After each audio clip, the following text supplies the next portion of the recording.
agriculture et élevage. Droits humains,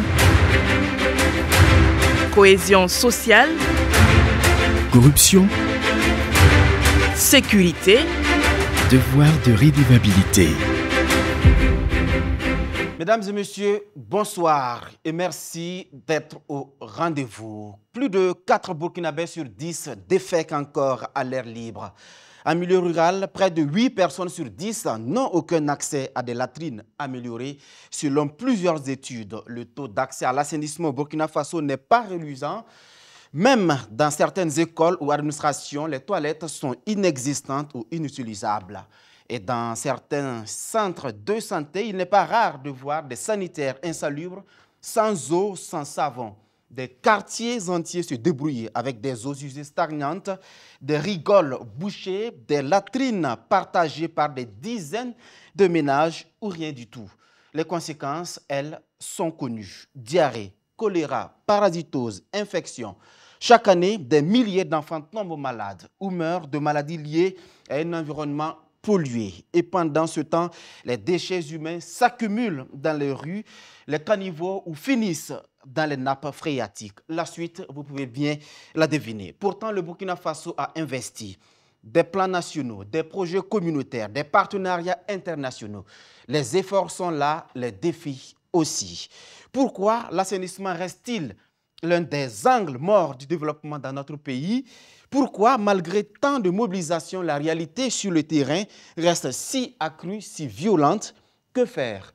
Eh bien, mesdames et messieurs, ce soir, nous nous déportons sur Bobo Dioulasso. Dans ce nouveau numéro de Face au Veille, nous abordons le dossier sans tabou. Avec nous, décideurs, ingénieurs, soignants, militants associatifs et citoyens engagés ont effectué le déplacement. N'est-ce pas, Astrid Nikiema? Effectivement, Razak, mesdames, messieurs, nous abordons ce soir une des thématiques les plus cruciales, c'est-à-dire l'assainissement. Et sur ce plateau, pour en débattre, des invités aguerris. Nous avons Marie-Josée Sanon, elle est sociologue, chef de service régional, études et planification à la direction régionale du ministère de l'eau et assainissement au bassin. Dieudonné Ouedraogo, ingénieur en génie rural, chef de service régional de l'assainissement des eaux usées et excréta du ministère de l'Environnement. Dr Karim Kambassere, il est médecin et spécialiste en santé publique internationale et santé communautaire. Et Nathalie Milogo, coordonnatrice du projet Veille citoyenne dans le secteur de l'eau et l'assainissement, VEA, au CESAO PRB, Centre d'études et d'expérimentation économique et sociale pour l'Afrique de l'Ouest, pôle régional Burkina. Nous n'oublions pas le public chaleureux de Bobo Dioulasso. Bonsoir à tous et bienvenue. Merci une fois de plus. Bonsoir Bobo Dioulasso. Merci à tous, merci pour l'accueil chaleureux depuis donc cette belle ville de Sia. Astrid Nikiema, le principe n'a pas changé. Comme il se doit dans cette émission, avant chaque numéro, nous partons à la rencontre des Burkinabés. Nous réalisons un sondage grâce à notre partenaire Viamo. Que dit le sondage aujourd'hui? Razak, ils sont 1 millier à avoir pris du temps pour répondre au sondage de cette émission Face aux Veilles, lancée le 19 juillet 2025 via le service 321. Et selon ce sondage rapide, plus de la moitié, c'est-à-dire 57,9% des personnes qui ont souhaité participer au sondage disposent d'un système d'assainissement adéquat, contre 27,1% des répondants qui n'en disposent pas. À la même question, il faut noter que 15% des participants n'ont pas souhaité donner leur avis. Pour l'appréciation des actions actuelles des autorités locales en matière d'assainissement, 2/3 des participants à ce sondage évaluent les actions actuelles des autorités locales en matière d'assainissement comme étant significatives. 14,5% pensent qu'elles sont modérées, 6,3% pensent qu'elles sont faibles, 5,2% pensent qu'il n'y a aucune redevabilité, 8% des participants n'ont pas souhaité se prononcer sur la question Razak. Merci beaucoup Astrid Nikema pour ces chiffres assez éloquents. Tout de suite, je vais me diriger vers nos panélistes, on va dire nos personnes ressources ce soir. Je commence par Monsieur Ouedraogo, Dieudonné Ouedraogo. Je rappelle rapidement que vous êtes ingénieur en génie rural, chef du service régional de l'assainissement des eaux usées et excréta. Merci. En tout cas, tout de suite, que vous inspirent ces chiffres? Oui, merci M. Abdul Razak Traoré. Donc, ces chiffres, en tout cas, relatent la réalité des choses. Il faut se dire qu'en matière d'assainissement, jusqu'à présent, les chiffres ne sont pas atteints. C'est-à-dire que les objectifs que le gouvernement a fixés, jusqu'à présent, les objectifs ne sont pas atteints. Même par là, jusqu'à l'horizon 2030 que nous avons, le PNAE qui est en place, à présent, les chiffres que nous avons ne sont pas reluisants. On va y revenir, mais avant, on va faire un peu de pédagogie pour nos téléspectateurs. C'est vrai que vous êtes des spécialistes, on en a beaucoup ce soir sur le plateau. Mais quand on parle d'assainissement, comment définir ce terme de façon simple pour les téléspectateurs? Ok, merci. Et de façon globale, on peut dire que l'assainissement est l'ensemble des actions posées par l'homme pour assurer son bien-être, notamment sa santé, mais aussi pour préserver l'environnement, notamment la protection des autres êtres vivants, notamment les animaux, que ce soit aquatiques ou bien les autres animaux, et aussi de préserver les générations futures. Donc ce terme, en tout cas, de façon globale, là, peut être décomposé en 3 composantes. On parlera tantôt d'assainissement des eaux usées et excréta, là où nous sommes proprement, et la préservation de l'environnement, qui s'occupe de la gestion des déchets solides, ainsi de suite, et l'assainissement des eaux pluviales qui s'occupe de l'évacuation des eaux pluviales. Donc voici les 3 composantes de l'assainissement. D'accord. Et Madame Milogo, dites-nous pourquoi la question de l'assainissement est-elle un enjeu prioritaire pour le Burkina aujourd'hui? Merci beaucoup Astrid Nikema. Merci à M. Abdul Razak d'avoir accepté de venir à Bobo Dioulasso, de rencontrer ce beau public voilà, qui travaille dans le cadre du projet de veille citoyenne dans le secteur de l'eau et de l'assainissement dans cette commune au niveau des régions des Cascades et des Hauts-Bassins. Merci pour la question. Pour revenir à la question, Madame Nikema, l'assainissement est un enjeu très prioritaire au Burkina Faso. Il faut le reconnaître, en ce sens que il y va même de la question de la santé des populations. Donc, quand vous prenez les chiffres même au niveau national, ce n'est pas fameux du tout. Et en milieu rural, c'est encore plus catastrophique, si je peux le dire ainsi. Alors, depuis quelques années déjà, ce chiffre peine vraiment à décoller, malgré les efforts du gouvernement. Et bon, ça mérite vraiment que l'on se penche beaucoup sur cette question d'assainissement au niveau national comme dans les zones rurales. D'accord. Et ce soir, nous avons la chance, nous avons un spécialiste en santé communautaire parmi nous, Dr Karim Kombasséré. Quelles sont les principales conséquences du manque d'assainissement pour le public et aussi pour l'environnement? Ok, merci beaucoup pour cette opportunité que vous nous donnez. Il faut dire que déjà, comme il a dit, l'assainissement, ça vise à protéger la santé publique, l'environnement, mais aussi les ménages. Et au Burkina Faso, quand vous remarquez, selon les chiffres qu'il a donnés, c'est l'image de notre santé. Ça veut dire que ce n'est pas vraiment reluisant. Et si je comprends bien votre question, au niveau de la santé au Burkina, tant que nous n'avons pas un bon système d'assainissement, nous n'allons jamais arriver à un bon système de santé qui sera efficace pour la population. Les 2 questions sont donc intrinsèquement liées. Oui, c'est très lié parce que vous ne pouvez pas dissocier prise en charge et assainissement. Quand vous regardez l'environnement, actuellement nous sommes en période palus, par exemple. Les moustiques viennent d'où? De l'environnement. Et si le cadre n'est pas assaini, nous allons être permanemment assaillis par ces vecteurs. Et c'est intrinsèquement lié. À quelle maladie, par exemple, on s'expose? Oui, de façon spécifique, il faut dire que les questions d'assainissement renvoient beaucoup plus aux maladies liées à l'eau, aux maladies hydriques, notamment les fièvres typhoïdes, les parasitos des enfants. Et puis, vous avez les questions de maladies vectorielles comme la dengue et le paludisme, par exemple. Ça, ce sont des exemples.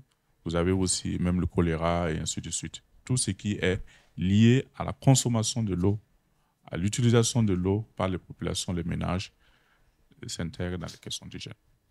D'accord. Merci, docteur Kombassiri. Je me dirige maintenant vers Sanon. Vous êtes sociologue et chef de service régional études et planification. À l'unanimité, on a tous reconnu qu'il faut encore beaucoup d'efforts. Les chiffres ne sont pas du tout reluisants. Mais il y a eu un premier rendez-vous manqué en 2015. Le rendez-vous est fixé désormais pour 2030, selon tous les objectifs, en tout cas au niveau international. Mais quand on analyse encore les chiffres, visiblement, le Burkina va encore manquer à ce rendez-vous de 2030. Fondamentalement, en tant que sociologue, en tant que responsable de ce département, qu'est-ce qui explique ce blocage? Merci bien. Je pense que, comme l'a dit mon collègue, il a donné un peu la définition de l'assainissement. Moi, je vais aller plus du côté société en disant qu'il nous faut plus un changement de comportement. Parce que beaucoup sont toujours dans des pratiques qui ne sont pas les bonnes pratiques d'hygiène et d'assainissement. Je m'explique. Quand on prend la défécation à l'air libre, c'est des pratiques qui existaient il y a longtemps, mais en ce moment aussi, il y avait peut-être des paramètres qui n'étaient pas là. Aujourd'hui, cette défécation à l'air libre revient dans nos plats, revient dans nos maisons d'une manière ou d'une autre.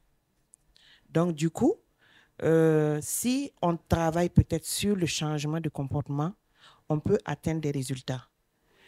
Pour aller à la question de « on ne sera pas au rendez-vous de 2030 », bon, on est en train de travailler pour ça. Les chiffres sont faibles, on le reconnaît.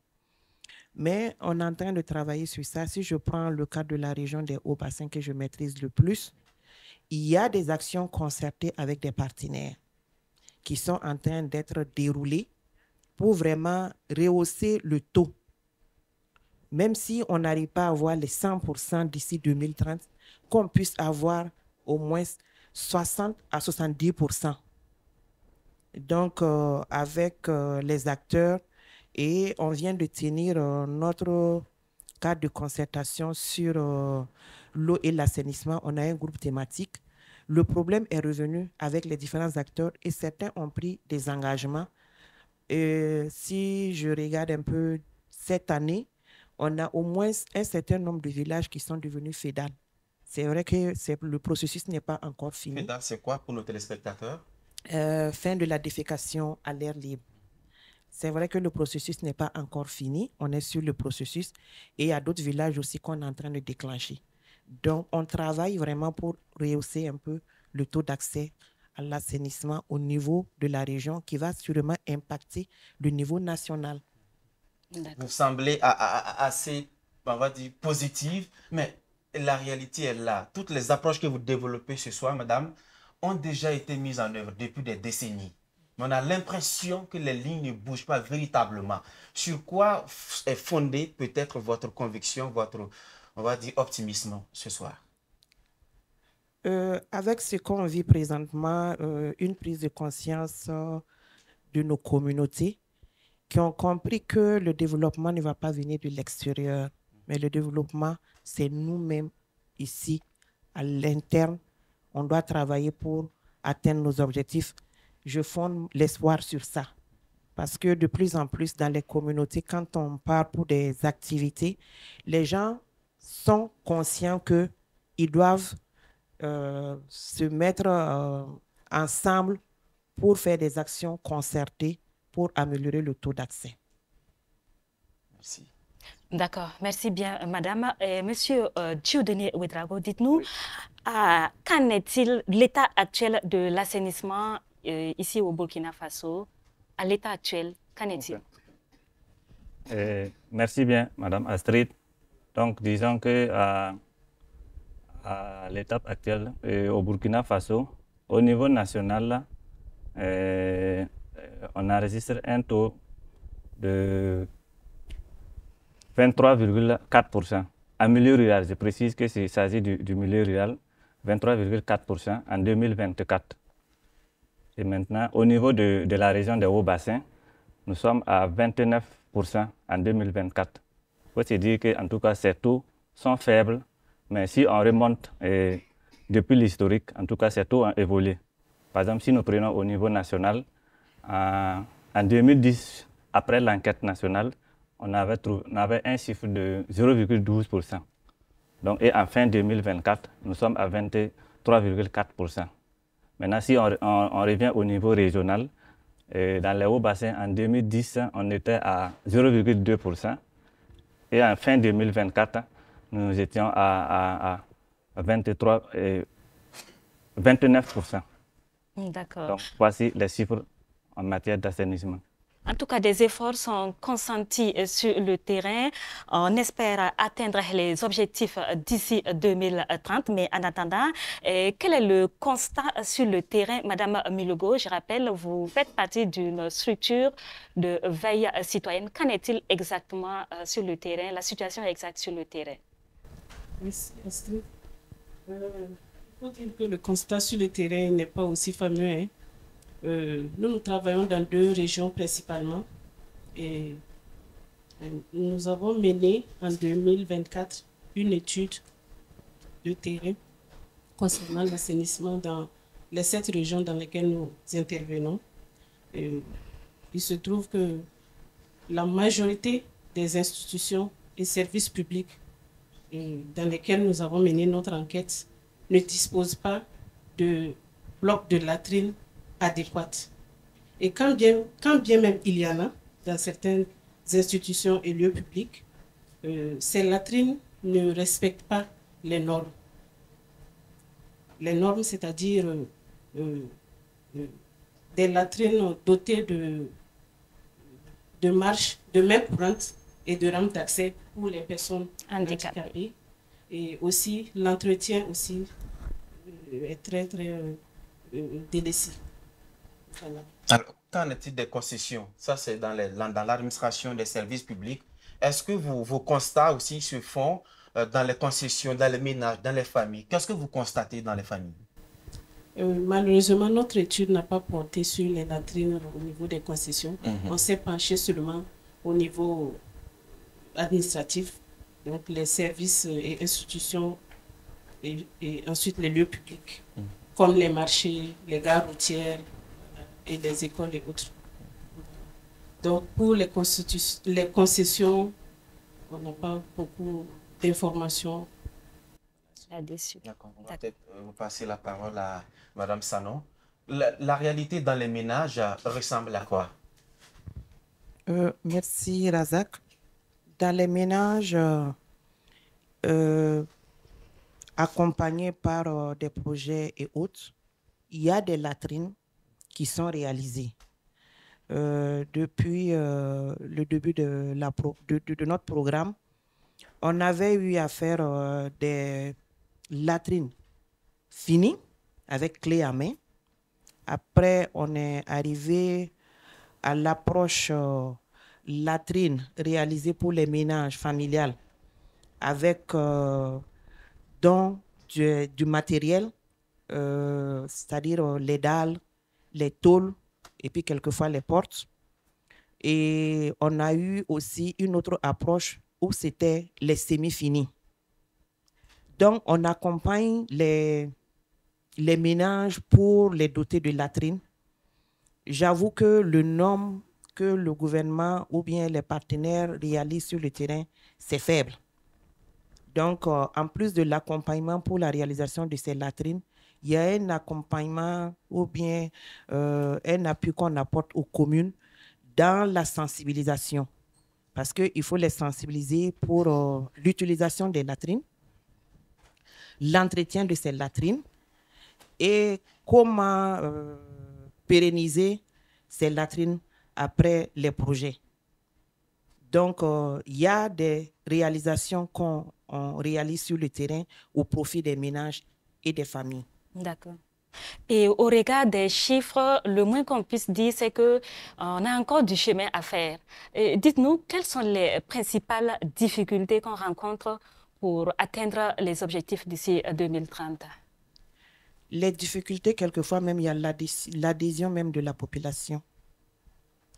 Parce que quand on dit qu'il y a des latrines publiques et institutionnelles qui sont délabrées ou bien qui ne sont pas en bon état, ça dépend aussi des bénéficiaires. Parce que quand on réalise les latrines et que les bénéficiaires refusent d'utiliser ou bien d'entretenir, assurer la propriété, ces latrines ne sont pas viables. Alors que l'objectif, c'est qu'on utilise ces latrines-là pour réduire les désagréments liés aux problèmes d'hygiène et d'assainissement dans nos communautés. Donc, c'est ce que je peux dire en ce qui concerne un peu les difficultés qu'on rencontre. Bon, il y a des difficultés aussi d'ordre, qu'on n'aime pas beaucoup dire, d'ordre mobilisation des ressources, parce que souvent aussi, on n'a pas suffisamment les moyens pour doter tout le monde et on fait avec ce qu'on a. Et on est en train de promouvoir une approche, l'approche service au niveau de l'assainissement. Je pense que mon collègue Dieudonné peut peut-être donner plus d'informations sur cette approche qui est en cours de réalisation. En attendant peut-être de donner le micro à Dieudonné, on va repartir chez le docteur Kombassiri. On écoute Madame Sanon qui insiste sur la nécessité d'un changement de comportement au niveau des communautés. Pour vous, en quoi justement ce changement de comportement peut-il aider à faire bouger les lignes? Ok. Ces études ont montré que les gens changent difficilement de comportement pour plusieurs raisons. Ça peut être la pauvreté, ça peut être la méconnaissance. Mais il faut faire un tour dans nos hôpitaux, dans les centres de santé, pour comprendre que la question de l'hygiène et de l'assainissement est cruciale et qu'il faut changer vraiment le comportement. Et si vous regardez les stats, vous allez vous rendre compte que le nombre de diarrhées pour les enfants augmente de jour en jour. C'est des signes. Le nombre de cas de palu augmente. Moi, je ne veux pas qu'on limite la question de l'assainissement aux questions essentiellement de latrines. Parce qu'il y a un tout. C'est un ensemble. C'est un ensemble. On l'a défini dès le départ. Voilà, c'est un ensemble. Par exemple, laver les mains au savon après avoir utilisé les toilettes. C'est élémentaire. Depuis le primaire, on apprend ça aux enfants. Mais combien de familles en disposent du savon? Et souvent même des familles d'un certain niveau n'ont pas ces habitudes. Combien de services disposent du savon dans les toilettes? Combien de chefs de service c'est du responsable des toilettes? Parce que le plus souvent, quand vous regardez, que ce soit les toilettes, moi je pense que souvent, nos toilettes dans nos services sont à l'image de nos toilettes à la maison. Parce que si vous pouvez laisser des toilettes du service délabrées, sales, non utilisables, c'est surtout les usagers externes qui vont venir se rendre compte que ce service-là n'est pas fréquentable. Si vous piquez une diarrhée dans un service, c'est là que vous vous rendez compte que ces toilettes ne sont pas utilisables et fréquentables. Après les toilettes, il n'y a pas de savon. Ça veut dire que, à l'image de notre société, en l'arrière, dans nos ménages, on n'utilise pas du savon après les toilettes. Et c'est dangereux. On n'entretient pas. Si le changement de comportement, nous pensons que le changement de comportement doit venir des campagnes du village, c'est pas ça. Ça doit commencer du haut. Parce que ceux qui nous regardent là, vous êtes bien propre là, bien beau, tout joli, et aussi veulent vous ressembler. Mais si vous ne pratiquez pas. Donc, le changement de comportement, c'est quelque chose qu'on doit enseigner. Que ce soit en milieu scolaire, dans nos écoles, mais il faut pratiquer. C'est important. Et il y a beaucoup de choses sur lesquelles on insiste tous les jours. Changer de comportement. C'est vraiment crucial pour élever le niveau de santé de nos populations. Si on ne change pas, ce n'est pas évident que nous allons atteindre les objectifs de santé et même d'assainissement en 2030. Même en 2050, ce n'est pas évident. Là, c'est une interpellation collective. Oui. Mais vous avez soulevé un aspect qui peut être aussi intéressant pour, par exemple, les toilettes publiques. Est-ce qu'il ne faut pas aussi interroger peut-être nos canevas, notre façon de procéder? Quand un simple robinet doit être changé, il faut de longs processus. Quand il faut acheter un simple savon, il faut de longs processus qui prennent des semaines. Cela aussi ne facilite pas les approches. Oui, je suis d'accord. Je suis d'accord qu'il y a des procédures. Mais les procédures doivent être revues en fonction. Vous allez voir dans un service où l'eau du robinet coule. Et tout le monde regarde. Ça ne préoccupe personne parce que personne ne paye la facture. Est-ce que vous voyez?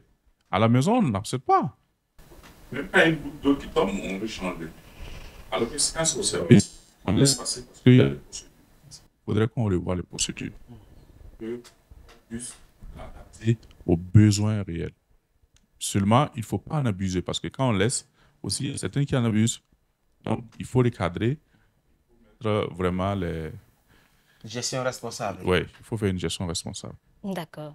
Mesdames, Messieurs, nous parlons bien d'assainissement à Karangasso, Samla, Banfora, Oundé, pour ne citer que cela.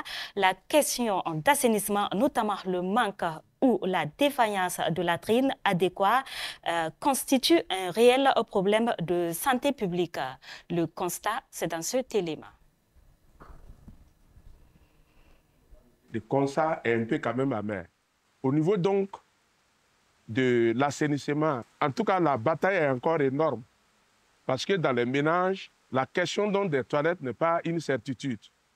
Voilà, c'est seulement au niveau donc des services qu'on constate effectivement des toilettes, mais en grande partie aussi, surtout au niveau donc des infrastructures éducatives, là, le nombre, en tout cas, n'est pas très satisfaisant. Si nous prenons les lieux publics, que ce soit les lieux administratifs, il y a un manque de toilettes pour personnes handicapées. Également, la plupart des toilettes sont inutilisables, notamment au niveau des écoles, que ce soit les écoles primaires, que ce soit les secondaires.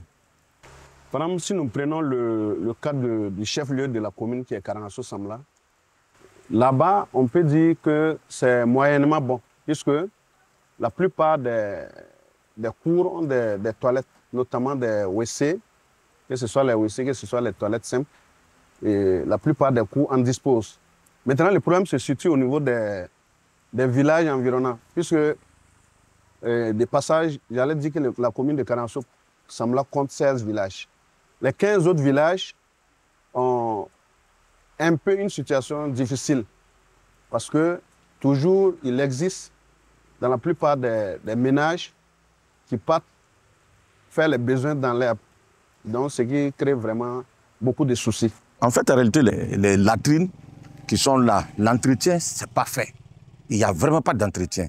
Et ça pose problème. Pourtant, en réalité, c'est des lieux où, en fait, qui étaient censés être des points où la question de l'assainissement, de l'hygiène devait être de rigueur. Malheureusement, quand on retrouve ces genres d'éléments-là, peut-être certains même vont aller et puis prendre des maladies là-bas. La question des infrastructures sanitaires ne respecte pas les normes de la politique publique de l'État. Surtout le bloc opératoire, franchement, ça ne va pas. On a constaté que surtout à la maternité, les dames qui sont à la fois opérées et celles qui ne sont pas opérées, y compris les accompagnants, rentrent dans les mêmes toilettes.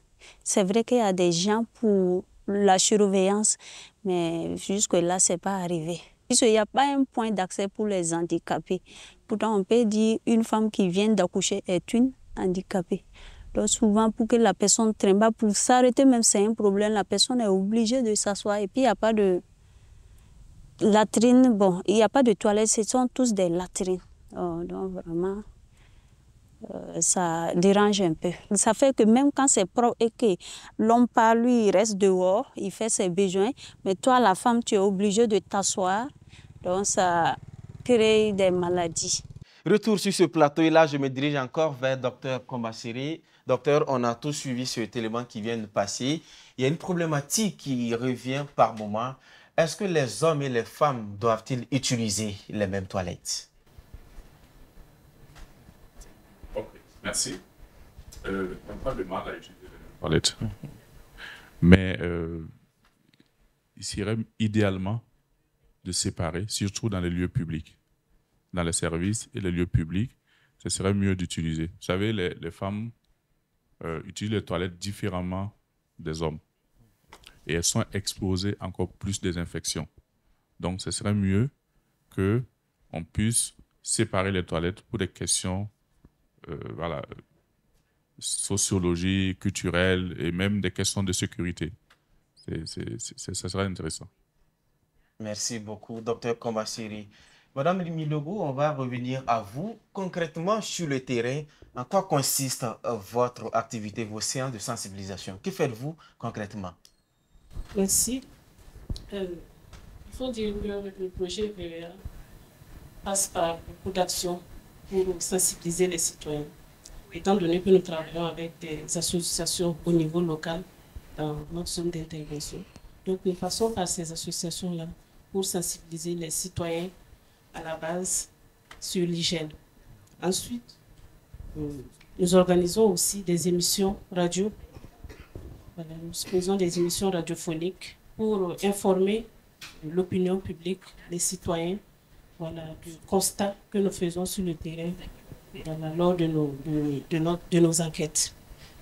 Il y a aussi le fait que nous organisons également des concertations avec les autorités au niveau local, parce qu'elles sont les premiers décideurs, ils sont plutôt les premiers décideurs au niveau local, et nous organisons souvent des concertations pour leur expliquer vraiment le bien fondé, ce qui n'est pas souvent le cas dans certaines communes. Parce que quand vous prenez même les budgets au niveau local, les budgets dédiés même au volet assainissement, pour ne pas dire eau potable et assainissement, c'est alarmant. Voilà, certaines communes même ne disposent pas de lignes budgétaires pour prendre en charge voilà, ces infrastructures. Donc, nous organisons permanemment, en tout cas autant que nous pouvons, des rencontres avec ces autorités pour les inciter à octroyer plus de ressources financières à ce volet assainissement. Merci beaucoup, Madame Milogo. Monsieur Ouédraogo, l'autre défi également qui se pose, en tout cas dans ce domaine, c'est l'entretien des infrastructures que l'État lui-même et ses partenaires ont réalisées. On se rend compte qu'il y a un véritable déficit en la matière. Oui. Merci, M. Traoré. En tout cas, en matière de gestion des ouvrages d'assainissement réalisés par, que ce soit l'État ou bien les partenaires également, on note en tout cas un problème au niveau de la gestion, notamment, soit ce sont les ouvrages qui sont délabrés, ou bien que c'est le simple fait que les utilisateurs défèquent à côté, ce qui va rendre un peu plus tôt, en tout cas, l'abandon de ces ouvrages-là. C'est le constat qu'on note au niveau de la gestion. Maintenant, pour relever un peu ce défi, ce que le gouvernement est en train de mettre en place actuellement, c'est d'aller un peu, comme dans le système de l'eau potable, à la gestion déléguée de ces ouvrages d'assainissement réalisés. Que ça soit réalisé par tous les partenaires. Ça veut dire qu'on va mettre en place un système de gestion maintenant qui sera délégué à un fermier, par exemple, qui va gérer les ouvrages. Là. Ça, c'est spécifiquement au niveau des lieux publics. Maintenant, quand au niveau des CSPS ou bien au niveau des écoles, il peut y arriver qu'on mette en place les COSES ou bien on renforce les compétences des COSES pour assurer cette gestion-là. Et maintenant, pour opérationnaliser cela, ou bien pour rendre uniforme cette gestion, ça veut dire que pour aller un peu dans l'optimisation, donc le ministère a mis en place actuellement un guide de gestion des ouvrages communautaires. Et ce guide a été élaboré et finalisé. Il reste son opérationnalisation.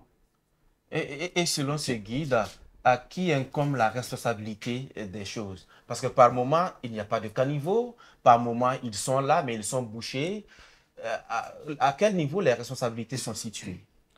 Il faut dire que c'est, pour un peu nuancer, pour dire que le guide que j'ai parlé tantôt, le guide s'intéresse uniquement à la gestion des eaux usées et excrétants. Okay. Il ne s'étend pas au niveau des eaux pluviales ou bien au niveau des déchets solides. Okay. Mais maintenant, quant à la responsabilisation maintenant, c'est-à-dire que la responsabilité de la gestion sera premièrement à la commune. Donc c'est à la commune maintenant qui va trouver ou bien qui va déléguer la gestion à un fermier en faisant donc un allotissement, un certain nombre d'ouvrages mis à la gestion de ce fermier. D'accord. Merci. Puisqu'on parle de participation citoyenne, comment est-ce qu'on peut pousser les gens à s'impliquer davantage? Je commence peut-être avec vous, Madame Sano. Merci bien, Astrid. Comment impliquer la communauté à la gestion de ces ouvrages? En fait, la gestion est assurée par un prestataire avec qui la commune va contracter. Et comme il a dit, en faisant des allotissements pour que ce soit attrayant. La communauté, c'est une participation responsable et une participation consciencieuse pour bien utiliser l'ouvrage qu'on leur a dédié. Et je pense que le fermier, le prestataire qui sera recruté, va faire des séances de sensibilisation, essayer de mettre des normes pour l'utilisation de ces latrines-là. Donc, en concert avec la commune et l'accompagnement toujours de la direction technique, souvent la DREA et les autres partenaires du sous-secteur de l'assainissement. D'accord. Maintenant, si vous le permettez, je voulais compléter un peu ce que le médecin a dit. Et en ce qui concerne l'utilisation des latrines, si on pouvait, pourquoi est-ce que hommes-femmes peuvent utiliser les mêmes latrines? Au niveau de notre ministère, il y a une approche qu'on est en train de mettre en place qui a bien même démarré. L'approche fondée sur les droits humains. Et ça veut dire que beaucoup de nos réalisations présentement prennent en compte les personnes vulnérables. Je parle des personnes âgées, des personnes à mobilité réduite et aussi les femmes, les hommes. Si on prend le cas des CSPS, nos réalisations présentement, vous allez avoir qu'on va avoir un bloc pour le personnel, un bloc dédié aux hommes et un bloc dédié aux femmes. Et on fait souvent des rampes d'accès facile pour les personnes à mobilité réduite. Et dans les écoles, en plus de genrer, on a aussi une cabine dédiée aux filles, uniquement aux filles, pour la gestion hygiénique des menstrues. Donc, présentement, c'est l'approche qui est prônée auprès des partenaires qui interviennent même dans la réalisation des ouvrages d'assainissement. D'accord. Voilà. Docteur Karim Kambasséré, avez-vous observé une corrélation entre le niveau d'assainissement et le taux de mortalité infantile? Est-ce qu'il y a une corrélation? Merci beaucoup. Je pense qu'au niveau national, je dirais qu'il n'y a pas une étude de corrélation dans ce sens. Mais ce que nous avons constaté au niveau de la santé publique, c'est que une famille ou un ménage, les ménages qui adoptent quand même de bonnes mesures en termes d'assainissement, on a significativement une réduction d'environ 40% du taux de mortalité, surtout des enfants de moins de 5 ans. Et au-delà de ça, vous remarquerez que les districts où il y a au moins 80% d'assainissement, en tout cas qui sont respectés dans les ménages, on a moins de 10% d'enfants qui viennent avec des cas de diarrhée. Donc c'est déjà pour dire que cette corrélation existe et je pense qu'elle est même significative pour des situations où l'assainissement est très respecté. Vous allez voir qu'il y a des réductions de mortalité et de maladies. D'accord. Vous avez évoqué tout à l'heure, dès l'entame de cette émission, qu'il y a une augmentation des taux de personnes qui souffrent de diarrhée, de choléra, ainsi de suite, dans les centres hospitaliers. Est-ce que vous pouvez nous en dire davantage? Est-ce que vous pouvez nous en dire davantage? Je disais qu'il y a des risques de choléra et de diarrhée. Actuellement, on n'a pas de cas de choléra, mais ce sont des risques liés au manque d'hygiène. Donc, si vous avez un manque d'assainissement dans une famille ou dans une communauté, par exemple avec la pluie, on a avec la pluie amène ces états-là dans les puits, dans les eaux de consommation. Et c'est la même eau que les familles vont consommer. Que ce soit la pluie ou les mouches et autres, ils vont transporter ces déchets-là sur les aliments que nous consommons. Donc, même si vous vous cachez pour faire vos besoins, les insectes et autres, ou l'eau, ils vont vous ramener ça à la maison. Donc, du coup, les enfants qui jouent dehors ou qui consomment les aliments contaminés, il y aura une augmentation du nombre de diarrhées, des cas de fièvre typhoïde. Et même, vous avez remarqué, par exemple, il y a quelques années, je dirais récemment, dans certaines régions, des cas d'hépatite E liés aux questions d'hygiène et d'assainissement. Donc, c'est pour dire que c'est vraiment... ça se recoupe, quoi. Et là, je vais revenir chez M.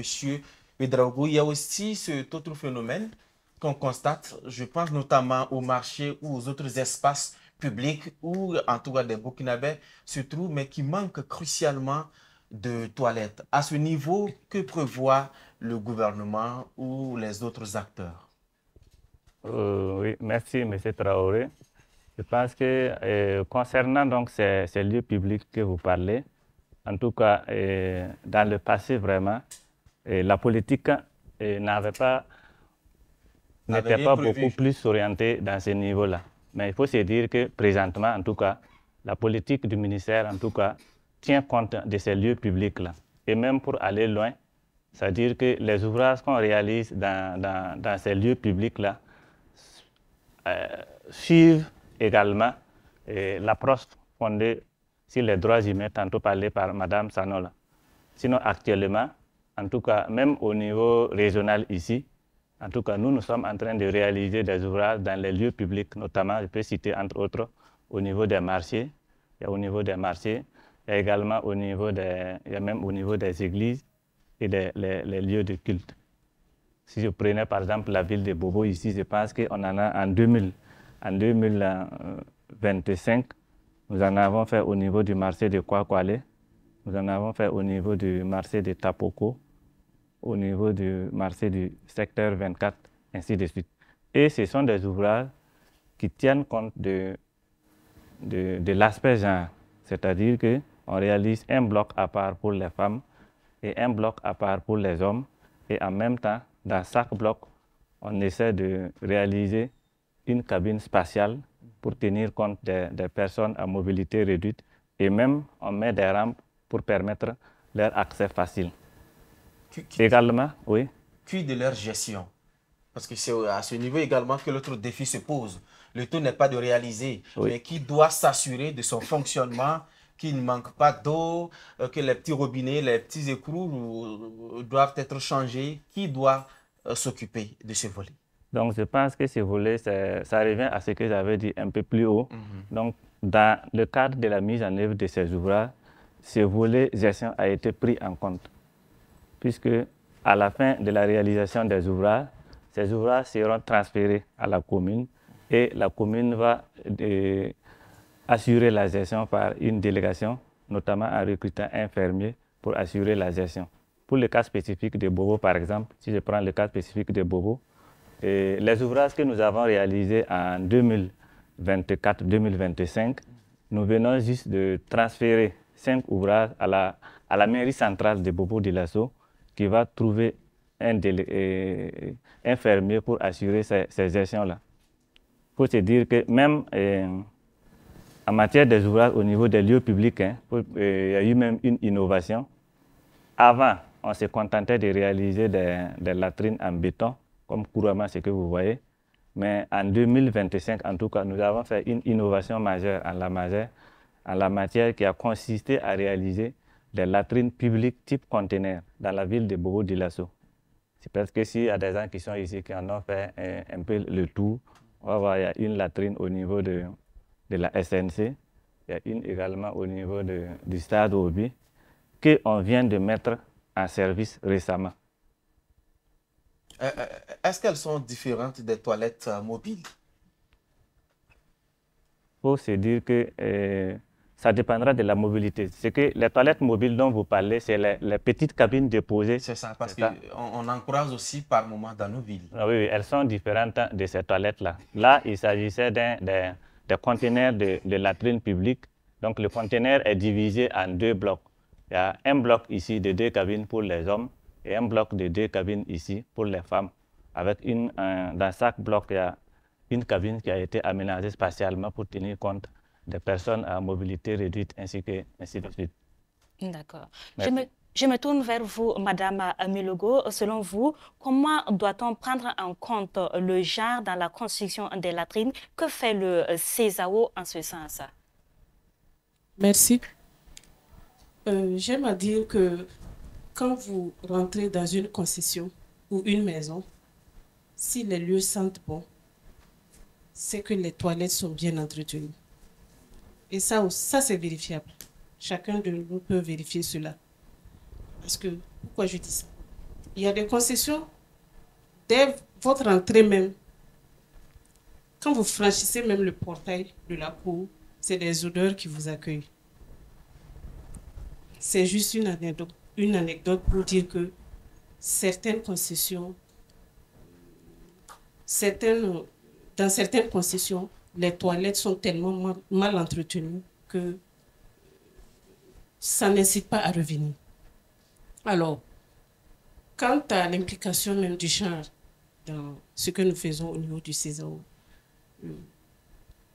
il faut dire que les femmes, en réalité, sont les premières à être impactées même par ce manque d'hygiène des latrines. Et si vous prenez même au niveau des foyers, des ménages, c'est la femme en réalité qui s'occupe de l'entretien de ces lieux-là. Et même au niveau public, les toilettes au niveau public, généralement, vous voyez, c'est des femmes qu'on engage pour bien entretenir ces lieux-là. C'est rare, en tout cas, de voir des hommes qui s'occupent de ce volet-là. Quand vous allez dans nos marchés, vous allez voir que c'est des femmes qui s'occupent des toilettes. Dans les institutions aussi, c'est celles qui nettoient généralement les bureaux, qui maintiennent ces lieux-là propres. Alors, au CESAO, qu'est-ce que nous faisons? Nous avons tenu à impliquer le maximum de femmes parmi nos associations partenaires dans toutes les localités de notre zone d'intervention. Alors, toutes les femmes qui participent aux activités avec nous au CESAO savent que nous avons un devoir de sensibilisation même des citoyens à la base. Voilà. Donc, nous les impliquons au maximum, que ce soit les jeunes et les femmes. Voilà, elles sont au niveau de la chaîne, à tous les niveaux de la chaîne. D'accord. D'accord. Alors, pour voir de plus près ce que le CESAO fait sur le terrain, justement, dans le cadre de ce programme Face aux veilles, on va tout de suite regarder cet élément, puis on revient pour en débattre. Le CESAO, c'est le Centre d'études d'expérimentation économique et sociale pour l'Afrique de l'Ouest. Et c'est un réseau d'organisations. Il y a la coordination régionale basée à Ouaga, et il y a un bureau au Niger, au Sénégal et au Burkina. Et ça a été créé en 1960 pour apporter un appui, particulièrement au développement du monde rural. Le CESAO se positionne comme un acteur qui veut aider les plus démunis. Un peu notre motif de CESAO, c'est l'autopromotion communautaire. De façon globale, avec le projet Face aux veilles, notre perspective, c'est de pouvoir collecter les données, des évidences, pour aider les politiques à mieux formuler la politique dans le secteur de l'assainissement. Dans le secteur de l'assainissement, on a ciblé 5 indicateurs qu'on a décidé de suivre. Donc, un indicateur porte sur le taux d'équipement des lieux publics en ouvrage d'assainissement. Un autre indicateur porte sur le taux de fonctionnement de ces ouvrages-là dans ces lieux-là. On a un indicateur qui porte également sur la prise en compte du genre dans ces lieux, dans ces ouvrages d'assainissement. Et 2 autres indicateurs portent sur les budgets qui sont affectés au niveau des communes ou au niveau national. Alors, de façon globale, on travaille des OSC à la base. On a 7 communes d'observation où on collecte les données. On essaie maintenant de discuter avec les communes pour voir ce qui se fait. Et aussi, on a en collaboration avec d'autres ONG pour mettre un réseau au niveau national pour collecter les données, pour nous permettre de faire un plaidoyer auprès des acteurs qui décident sur la politique de l'assainissement au Burkina. Retour sur ce plateau et nous venons de le constater dans ce domaine, en tout cas en matière d'assainissement, il faut, en plus du concours de l'État, des actions menées par la société civile, les ONG. Pour vous, Dr Kombasséré, quel doit être le rôle justement des ONG et de ces autres acteurs sur le terrain aux côtés de l'État? Ok, merci. Je crois que les ONG et associations doivent accompagner l'État pour la mise en œuvre des politiques et programmes qui sont élaborés. Et je voudrais peut-être associer, peut-être proposer qu'il y ait cette prise en compte du secteur privé dans cette collaboration. Vous savez bien qu'il y a ce qu'on appelle le partenariat public-privé qui peut être une source de solution à ce niveau-là. Imaginez que vous m'octroyez, moi, privé, de construire des latrines dans tout Bobo et de l'exploiter. Et vous allez savoir que je vais l'exploiter très bien. Et ce n'est pas des exemples qui manquent à travers le monde et même en Afrique. Oui. Ça marche très bien. Et ça marche très bien. Ailleurs, vous allez voir que dans ce secteur de l'assainissement, par exemple, les toilettes publiques ou privées qui sont réparties dans la ville, vous donnez ça à un privé et qui vous fait ça bien. Sans problème. En ce moment, vous n'allez pas avoir des tâches parce que le privé a intérêt à ce que ça marche. Est-ce que vous voyez? Donc, les ONG, les associations accompagnent l'État, accompagnent les collectivités à mettre en œuvre les politiques, mais il y a ce volet communautaire qui doit être pris en compte. C'est-à-dire que l'implication des leaders communautaires, l'implication des communautés à la base. Vous savez, dans le système sanitaire, on a ce qu'on appelle les comités de gestion, par exemple des centres de santé. Donc, c'est la communauté qui se met ensemble, qui désigne des responsables pour gérer un centre de santé. C'est la même chose, on peut faire la même chose. Et ça va marcher. Madame Sano, que pensez-vous de cette approche? Merci bien, Monsieur Traoré. Nous, on est déjà dans cette approche de synergie d'action avec les différents acteurs du secteur, que ce soit sur le plan national, où il y a des cas de concertation avec tous les partenaires qui interviennent, qui réalisent, ou bien qui font même des actions de sensibilisation et autres.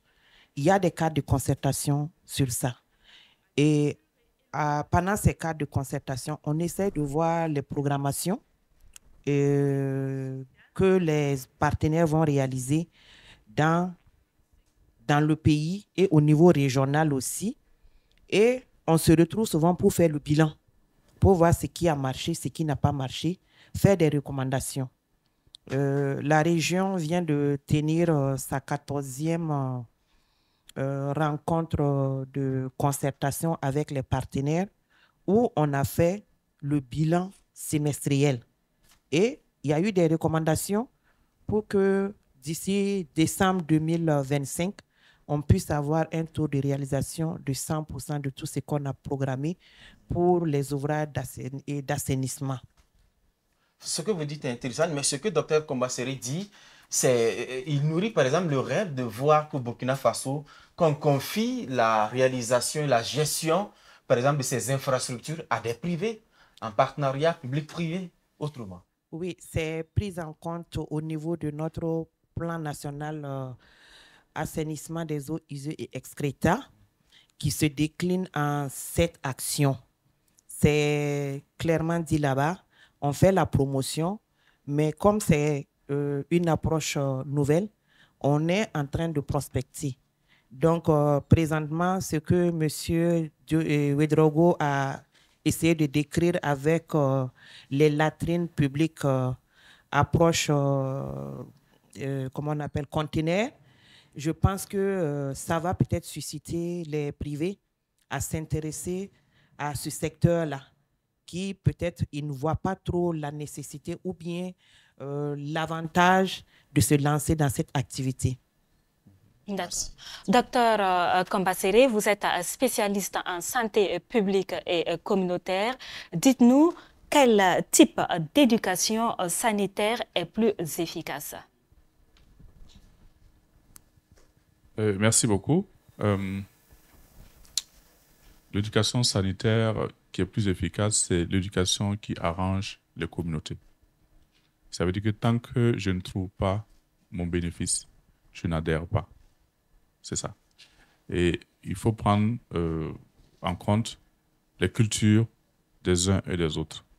Et je sais que par le passé, selon des études qui ont été menées au Burkina, dans certaines régions, certains refusaient, par exemple, d'utiliser les latrines. Est-ce que vous voyez? Parce que culturellement, c'est pas accepté.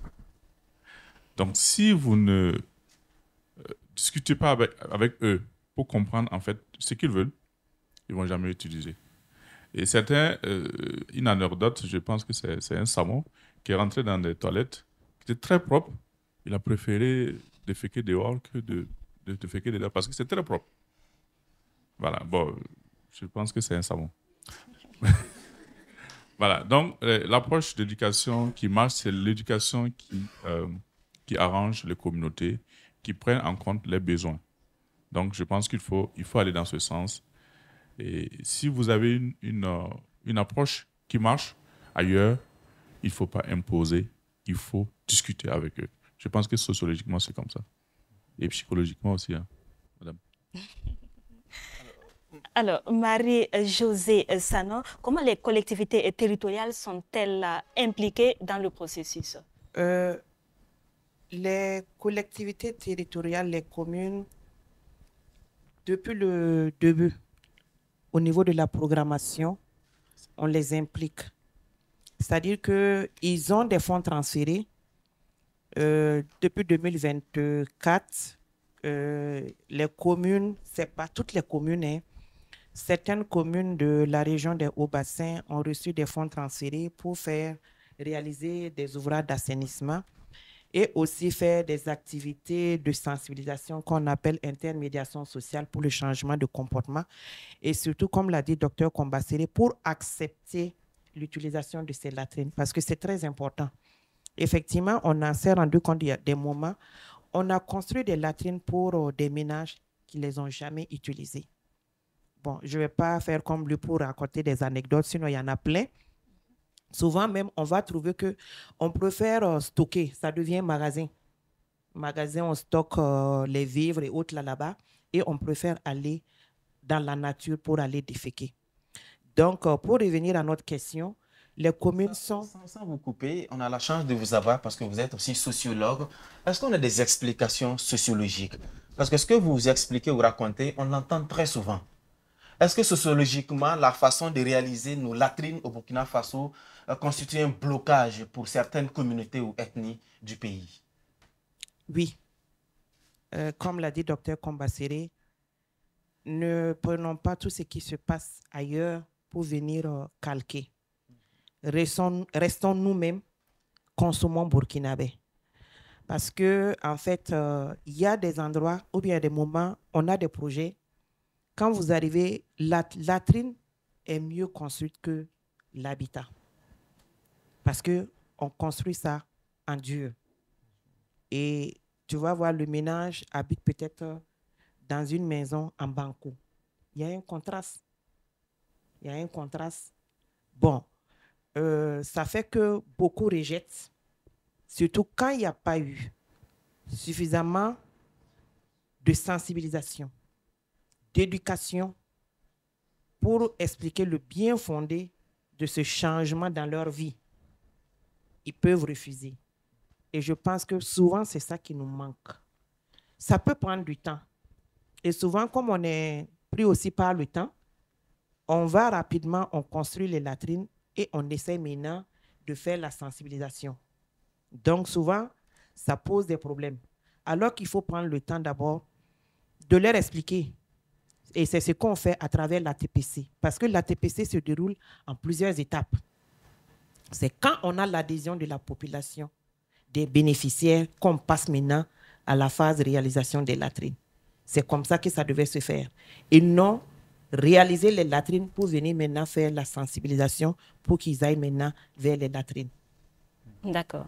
L'assainissement, en tout cas, reste un défi de taille au Burkina Faso, une situation qui n'est pas sans conséquences sur la santé publique, l'environnement et la qualité de vie des populations, notamment les plus vulnérables. Avant de donner la parole à notre public ce soir, nous allons à la rencontre de notre partenaire faso-tchèque qui nous donne beaucoup plus d'informations, chiffres à l'appui sur cette question majeure qui fait partie de notre quotidien.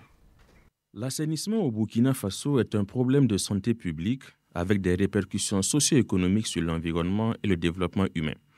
Malgré l'existence d'un code de l'hygiène publique, l'accès systématique à l'assainissement n'est pour l'instant pas total. Mais avant tout propos, c'est quoi exactement l'assainissement ? Eh bien, c'est un ensemble d'actions, d'infrastructures et de techniques visant à améliorer l'hygiène de la salubrité d'un environnement, entendant par là la collecte, le traitement et l'évacuation des eaux usées et des excréta tels que les urines et les selles, ainsi que la gestion des déchets solides afin de protéger la santé publique et l'environnement. Lorsqu'on parle d'assainissement, donc, on ne parle pas uniquement que de latrines, mais aussi des réseaux d'égouts et des stations d'épuration, des fosses septiques ou des systèmes d'assainissement autonomes et surtout de la gestion des eaux pluviales pour éviter les inondations et la stagnation des eaux. D'après l'annuaire statistique de 2022 de l'eau et de l'assainissement, le taux d'accès à l'assainissement au niveau national est passé de 12 à 27,5% sur la période 2013 à 2022. En milieu urbain, sur la même période, le taux est passé de 29% à 40,8% et en milieu rural, il est passé de 6 à 21,9% sur la même période. Selon les données de l'INSD publiées en 2015, au Burkina Faso, la moitié des ménages, soit 50,5%, pratiquent encore la défécation à l'air libre, faute de latrine. Cette pratique est très courante en milieu rural où 2 ménages sur 3 y ont recours, contre seulement 7,8% des ménages en ville. Déféquer à l'air libre est aussi fréquent dans les zones non loties où la précarité des habitants n'encourage pas vraiment la construction de toilettes. Et dans 9 régions sur 13, avant le nouveau découpage administratif, plus de la moitié des habitants se soulagent ainsi dans la nature, à l'exception de la région du centre des Hauts-Bassins qui regroupe Ouagadougou et Bobo-Dioulasso. Concernant l'évacuation des excréta, l'INSD indique que 54,6% des ménages rejettent les eaux usées ou les excréments dans la rue, la cour ou les caniveaux, tandis que 31,2% utilisent une fosse simple. Encore une fois, cette pratique est surtout rurale, touchant 71,7% des ménages hors des villes. Les régions les plus concernées sont anciennement, toujours, la région du centre-sud, le Sahel et l'Est, où l'absence d'ouvrages d'assainissement adaptés reste un défi. L'accès aux latrines améliorées est lié à plusieurs facteurs. Il est près de 4 fois plus élevé dans les ménages dont le chef est alphabétisé, contre 4,2% pour les ménages où le chef n'est pas alphabétisé. Les ménages aussi dirigés par des femmes ont un meilleur taux d'accès que ceux dirigés par les hommes. Enfin, l'assainissement reste lié au lotissement. Et oui, parce que 18,9% des ménages en zone lotie disposent d'ouvrages adéquats contre seulement 3,8% en zone non lotie. Retour et nous entamons la deuxième partie de notre émission. La parole est à vous, cher public. Si vous avez une réaction, vous pouvez prendre la parole, vous vous présentez, vous posez votre question ou bien vous nous apportez votre suggestion en ce qui concerne l'assainissement ici au Burkina. Je rappelle que notre public de ce soir est composé essentiellement des membres du CESAO. Merci. Donc la parole, à qui veut la prendre? On commence par là en face de moi. Est-ce qu'il y a des gens qui voudraient prendre la parole pour faire des observations, des commentaires, des questions? La parole est libre, hein? Allez-y, c'est pas payant. Allez-y, prenez le micro. Je vous remercie. Je suis Traoré Raoul, je suis de la PEJAT et nous intervenons à Kourion. Voilà, moi je parle juste d'un constat que je vais partager avec tout le monde. Et dans une certaine politique qui était menée ou qui continue d'être menée, il y a beaucoup de ménages qui ont bénéficié de latrines. Bien sûr, ils ont été aidés pour qu'ils aient ces latrines. Mais il n'y a pas eu de latrines institutionnelles construites ou publiques. Disons, pour ce qui concerne la commune de Kourion. Et la commune de Kourion compte 12 villages. Et selon nos enquêtes, il n'y a que 15 latrines institutionnelles pour 12 villages. Il n'y a pas de latrine publique. Aucune latrine n'a été construite par la mairie. Bon, je trouve que c'est déjà difficile. Et selon mes sources, des informations reçues, et l'État a supprimé ses subventions concernant la construction des latrines. Bon, moi, j'aimerais savoir pourquoi ces subventions ont été coupées. Est-ce parce que cette question de latrine n'est plus une priorité ou est-ce parce que la question de latrine est un problème d'hygiène publique? Parce que pour moi, c'est paradoxal quand on a une ambition grande d'ici un certain temps et qu'on coupe les subventions par rapport à ce qui doit être réalisé. Je pense que c'est juste une question. C'est votre question. Merci beaucoup, Monsieur Raoul Traoré. Merci pour votre question pertinente. On va peut-être donner la parole à Monsieur Ouedraogo et Madame Sano. Est-ce que vous avez une réaction? Pas de latrine publique à Kourion dans les communes, dans les villages des communes de Kourion. Réaction? Les subventions coupées? Subventions coupées. Ce que je connais, qu'on appelle souvent les fonds transférés aux communes, et je pense que j'avais abordé ça, ce n'est pas seulement au niveau de notre ministère que ces subventions, ces fonds transférés ont été coupés. Les fonds transférés ont été suspendus dans tous les secteurs d'intervention de l'État.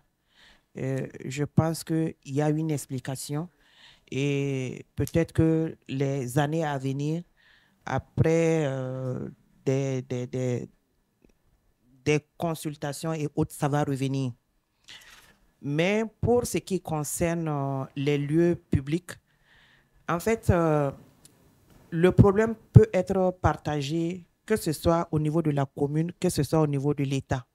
Parce que, comme je l'ai dit, les programmations aussi viennent de la commune. Et la commune peut faire ses programmations, chercher des partenaires, soumettre à l'État pour réaliser. Parce que l'État, souvent, on a des financements qui ne permettent pas d'aller à tous les niveaux. Et on fait avec ce qu'on a. Donc, c'est ce que je peux dire pour le moment à Monsieur Traoré. Voilà. Donc, déjà, il y a 15 institutionnelles sur 12 villages. Les institutionnels, c'est dans les écoles et les centres de santé. Voilà. Donc, maintenant, le public, il a raison. C'est les gares, les marchés, qu'il n'y a pas de latrine. C'est donc loin d'être un manque d'intérêt. Ce n'est pas un manque d'intérêt. C'est pas un manque d'intérêt, c'est pas une fuite de responsabilité, mais peut-être c'est une question de programmation qui n'a pas pu marcher quelque part. Merci beaucoup. D'autres questions, toujours par là? Ou bien M. Ouedraogo, vous voudrez ajouter quelque chose? Oui, je vais ajouter quelque chose. Il a déjà un micro. Il a déjà un micro. Allez-y. Ici, bon, il faut dire que c'est, par exemple, ça concerne peut-être cette année qu'il n'y a pas eu de subvention de la part de l'État pour la réalisation des ouvrages dans les communes. Et même l'année passée, non, je pense. L'année passée, non. 2024, oui, 2024, il y en a eu. Maintenant, ça ne veut pas dire que ça sera une suspension continue, je ne pense pas, mais c'est reste que peut-être une priorisation ou bien des difficultés financières. Au niveau central, je pense que le gouvernement s'était expliqué, c'était pour des nécessités. Des nécessités, voilà. La situation ainsi de suite. où on a redirigé les fonds sur d'autres secteurs. Sur d'autres secteurs. Sinon, ça ne veut pas dire qu'on va couper le secteur de l'assainissement parce que ce n'est pas, en tout cas. D'accord, merci beaucoup. Je pense Maintenant, que vous avez été bien compris. Je pense qu'à Kourion, je ne sais pas. Je ne sais pas que si mon collègue va donner une précision là-dessus. Je pense qu'à Kourion, puisque dans le cadre toujours de l'État, je pense qu'on est en train de réaliser des ouvrages à Kourion. Au Mars, ou bien c'est pas à Kourion, au marché de Guéna et puis à Fond, et au marché de Fond. Cette année même, les réalisations sont toujours en cours. Si vous avez des précisions. Des précisions, des infrastructures en vue dans la commune de Kourion, plus de détails? Merci bien. Moi, c'est qui Constant. Je suis à la direction régionale de l'eau, de l'environnement, de l'assainissement et de l'environnement. Il faut dire que pour la commune de Kourion, il y avait un projet qui est en cours là-bas, dont ils ont bénéficié des latrines familiales. Mais pendant cette période, pour les latrines institutionnelles et publiques n'avaient pas débuté. Lorsque nous prenons fonds, je pense que le chantier est en cours. Quand nous prenons le CSP de Kourion, les latrines sont finies. Donc, comme on le dit, au niveau de l'administration, c'est des programmations et des recherches de fonds. Donc, après, les entreprises pour les familiales sont venues depuis 2021, alors que les entreprises pour réaliser les latrines communautaires publiques sont venues en 2024. Donc, s'il repasse là-bas, que ce soit au niveau du CSPS, il verra des latrines flambant neufs, avec, comme on l'a dit, des cabines pour personnes en mobilité réduite, des douches également au niveau de la maternité. Et bon, le genre est pris en compte, tout est pris en compte à ce niveau. Et même des aires de lavage en ce qui concerne les centres de santé. Il y a des écoles également de Kourion qui vont bénéficier de ces latrines-là, de ces kits, par un certain nombre. Et sur la voie de fond, il y a également 2 marchés là-bas qui ont été identifiés, dont les travaux ont débuté. Voilà. Avec la saison publique, actuellement, il y a une suspension, mais les fonds sont stabilisés, ils restent achevés et...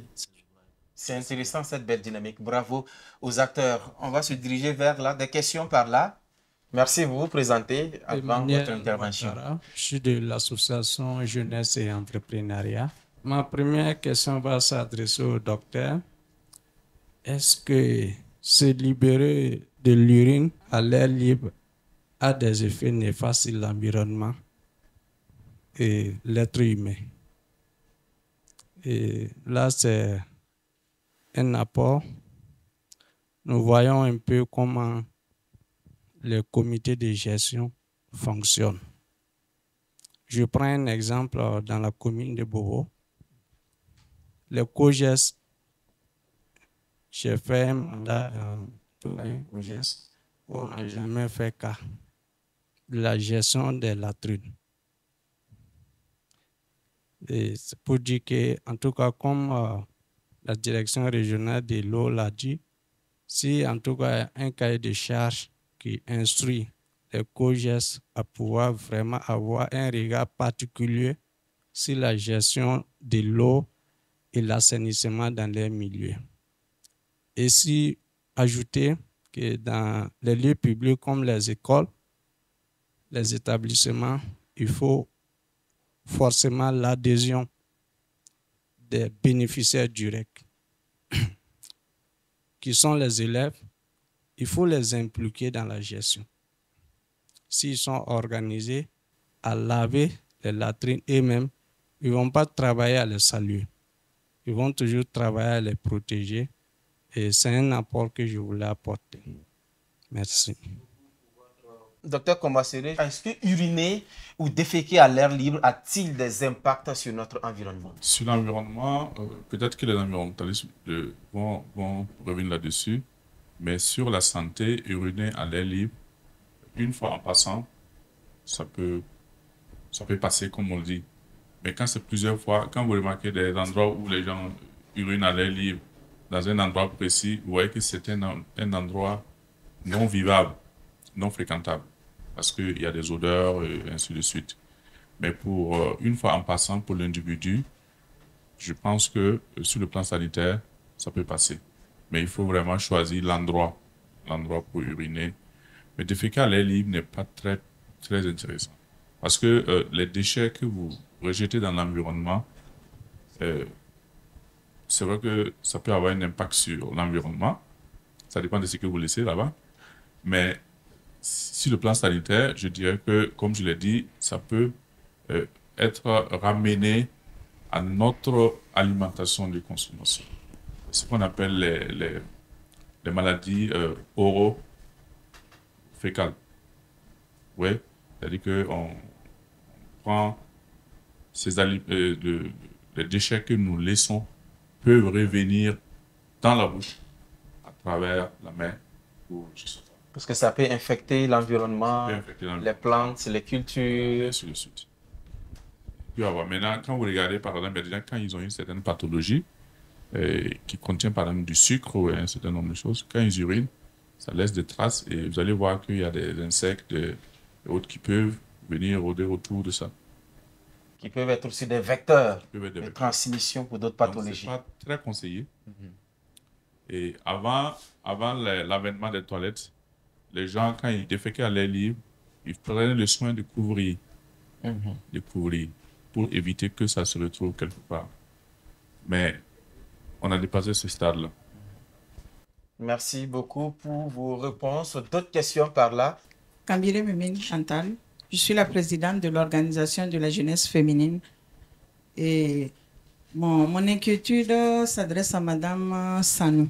Elle a tantôt parlé dans la construction des toilettes qui tiennent compte de des spécificités des femmes et des jeunes filles. Je voudrais savoir, pour les écoles, par exemple, ou les dispensaires qui ont déjà des toilettes, est-ce que ces écoles bénéficieront de toilettes qui prendront en compte la gestion hygiénique des menstrues? Est-ce qu'elles auront des toilettes spécifiques qui seront construites pour prendre en compte la gestion hygiénique des menstrues? Parce qu'on constate que c'est un vrai problème vraiment très crucial que les filles et les femmes sont confrontées dans nos écoles, nos CSPS. Comment cela se passera? Merci beaucoup, madame, pour votre question. Madame Sanon, vous êtes directement interpellée. Ok, merci beaucoup pour la question. Je dirais que ce qui existe déjà, il faut attendre peut-être une réhabilitation pour qu'on puisse prendre ça en charge. Mais n'empêche qu'on peut toujours, s'il y a des cas flagrants, on peut toujours chercher le financement, comme CESAO est là, et qu'ils ont un volet genre, ils peuvent peut-être prendre ça en charge pour essayer de voir dans les écoles qu'est-ce qu'on peut faire pour améliorer les conditions de ces jeunes filles-là qui sont en situation pareille. Maintenant, pour les hôpitaux et les centres de santé, je pense qu'on peut faire la même démarche. Ce qui est sûr au niveau de notre ministère, quand c'est des réhabilitations, on prend ça en compte. Nos nouvelles réalisations, c'est le paquet. Ça fait partie. Mais les réhabilitations, on intègre ça. Mais les anciens, comme il n'y a pas de programmation sur ça, bon, c'est un peu difficile. Merci beaucoup, Madame Sanon, pour votre réponse. Docteur Kombassere, vous avez demandé la parole. Allez-y. Oui, je voudrais peut-être faire la proposition. Est-ce qu'au niveau des écoles, les associations des parents d'élèves ne peuvent pas contribuer à ajouter ce volet-là? Parce que au niveau de la santé, la gestion des menstrues, c'était vraiment un problème, surtout dans les écoles. Donc, si au niveau des APE et autres, ils peuvent prendre ça en compte, ça va être bien d'annexer ce volet-là. Proposition pertinente. Madame Milogo. Oui, moi je comprends très bien Madame Kambiré quand elle pose cette question, parce que dans le cadre de notre projet VEA, nous avons eu à mener une étude très récente d'ailleurs sur le terrain concernant la construction même de ces latrines GHM là au niveau institutionnel et même public. Et nous sommes en train d'étudier encore les données. Tout ne se dessine pas pour le moment, mais le constat est que ces latrines-là n'existent pas. À Bobo-Dioulasso, par exemple, dans toutes les écoles où nous sommes passés, on n'a pas constaté de présence de latrines GHM. C'est seulement dans la commune de Karangasso que nous avons eu à faire le constat. Et ça même, ça n'a pas été construit par la collectivité. C'est un projet, je pense que c'est Sania ou c'est quelque chose comme ça, voilà, qui l'a construit. Et c'est très récent d'ailleurs.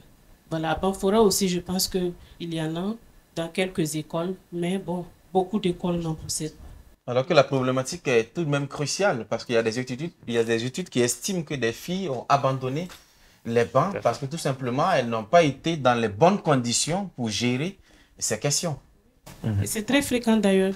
Voilà. La petite fille, vous savez aujourd'hui que les petites filles à partir de 10-11 ans déjà, certaines commencent déjà à avoir leur menstru.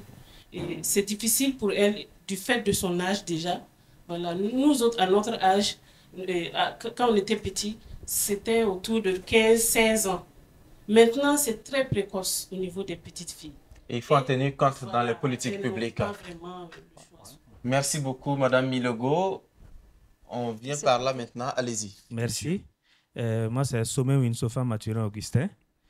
En fait, je voudrais insister sur une chose. C'est par rapport à la sensibilisation et également les questions même d'engagement ou encore de changement de comportement. On verra que déjà dans nos écoles, on peut avoir 1000 élèves. Alors que ce que nos gouvernants vont construire là, c'est peut-être 2 blocs de 3 à 4 latrines. C'est déjà peu même par rapport au nombre des élèves. Et au-delà, il se trouve qu'en tant qu'éducateur dans les établissements, ils préfèrent cadenasser certaines latrines pour eux en oubliant les enfants. Déjà, à ce niveau, quelle est l'éducation pour un changement de mentalité par rapport à ça? Pour qu'on puisse changer, il faut avoir un exemple, il faut donner l'exemple. Mais si on ne donne même pas l'exemple, c'est déjà difficile. Tantôt, le docteur parlait des COGES et des APE. C'est la réalité. Comment des parents peuvent effectivement ne pas être souciés de la santé, du cas de vie ou du cas d'études de leurs enfants? Les COGES, les APE qui récoltent l'argent devraient quand même s'impliquer. Et ici, je pense que les communes doivent travailler à engager ces structures-là. Il ne faut pas les laisser pour dire que l'argent de COGES ou APE est utilisé pour autre chose. Il faut les engager. Donc déjà, ça commence à la base. Si à la maison, les parents ne s'impliquent pas, à l'école ne s'implique pas, et l'éducateur qui est chargé d'encadrer ne s'implique pas, j'avoue que tout ce qu'on est en train de dire, on n'aura pas d'évolution. Merci. Merci beaucoup, M. Sommet, pour votre intervention. Allez-y. Moi, c'est M. Diara Oumar de la commune de Bérégadougou, la région de Féminin. Alors, je voudrais peut-être compléter M. Sommet avec les COGES, les APE et aussi les clubs de santé qu'au niveau de CSPS et les SEMA, ils ont mis en place dans les villages pour intervenir dans la question de l'assainissement. Il faut peut-être amener ces associations à mettre des activités ou des lignes budgétaires pour pouvoir entretenir et gérer ces infrastructures d'assainissement. Parce que quand vous prenez, par exemple, dans notre région, vous allez trouver ces infrastructures qui sont là, mais qui sont mal gérées. Il n'y a pas de ligne budgétaire. Même si vous posez la question aux premiers responsables, ils vont vous dire ils ne mènent pas d'activité pour assainir et pour gérer même ces infrastructures. Maintenant, ma deuxième intervention, ça sera une question pour M. Ouedraogo. Voilà. Pour ce qui concerne l'assainissement, vous allez parler des déchets et de la gestion des déchets. Mais on se rend compte qu'au niveau de la gestion des déchets, où on se focalise tout simplement à enlever les déchets et à les déplacer un peu loin de la population, mais le processus n'est pas terminé pour gérer ces déchets. Et pour la question, sincèrement, c'est qu'en est-il des industries et des unités de transformation qui déposent souvent les déchets?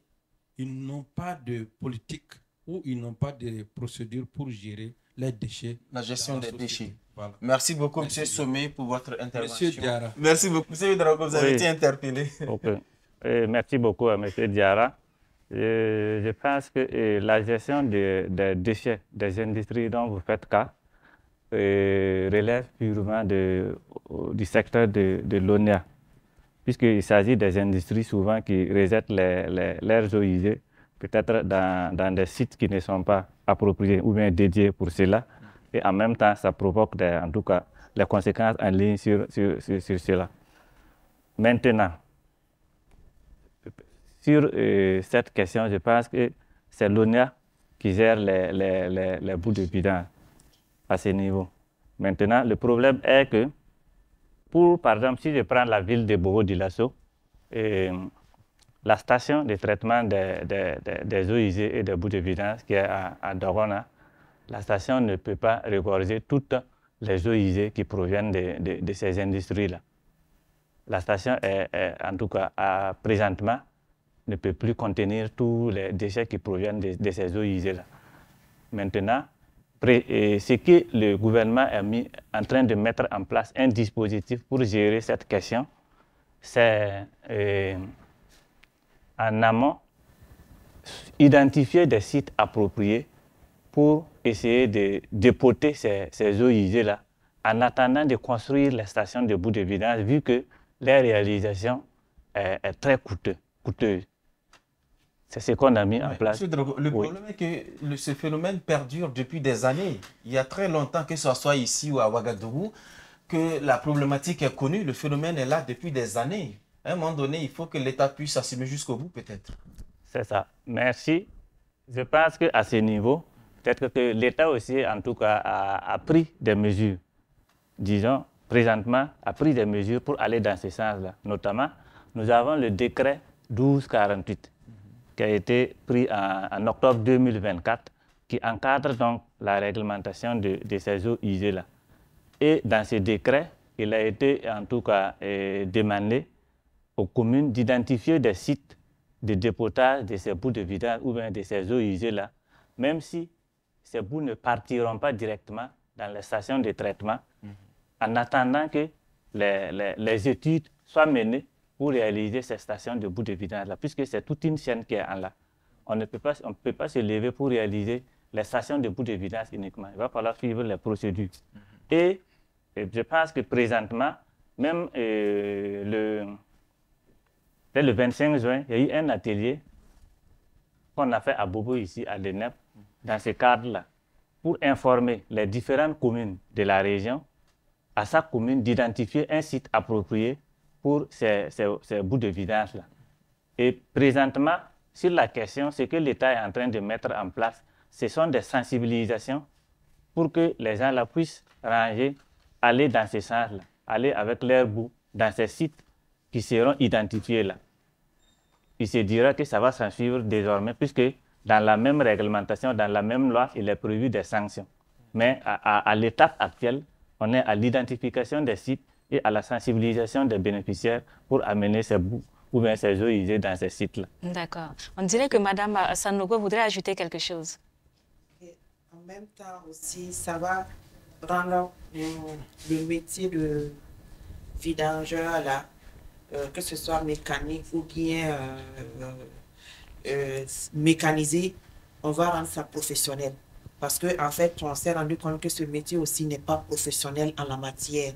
Donc, ils déposent les bouts de vidange n'importe comment. Donc, les communes, selon le décret, ont jusqu'en décembre 2025 pour identifier les sites de déposage de ces bouts de vidange. Merci beaucoup, Madame Sanon. Je pense que c'est presque la fin de cette émission. On va rapidement faire un tour de table 10 secondes chacun et puis on met fin. Parce que la réalisation me talonne. Il semble qu'on a largement débordé. Rapidement, on commence par vous, Madame Midogo. 10 secondes, mot de fin. Merci beaucoup. Merci à tous les participants. Merci aux journalistes d'avoir accepté de venir à Bobo pour tenir cette émission. Merci beaucoup, Madame Midogo. Docteur Kombasseri. Oui, je dirais que la santé et l'assainissement sont intrinsèquement liés. Et si on y prend garde, on va tous tomber malades. Merci beaucoup, docteur. Madame Sanon. Je dirais un environnement sain. C'est un corps sain. Donc, travaillons à avoir un environnement sain pour être en bonne santé. Merci. Merci à vous. Donc, je dirais que l'assainissement, en tout cas, est le terme que tout le monde doit se réunir, se centraliser pour essayer de résoudre ce problème et que c'est une question qui doit être résolue avec la prise en compte de toutes les couches de la société, notamment les populations les plus démunies. Merci. Merci beaucoup à Dieudonné. Donc, Ouedraogo, je rappelle rapidement que vous êtes ingénieur en génie rural, chef du service régional de l'assainissement des eaux, usées Escrita. Merci également à Marie-Josée Sanon. Je rappelle que vous êtes sociologue et chef du service régional études et planification.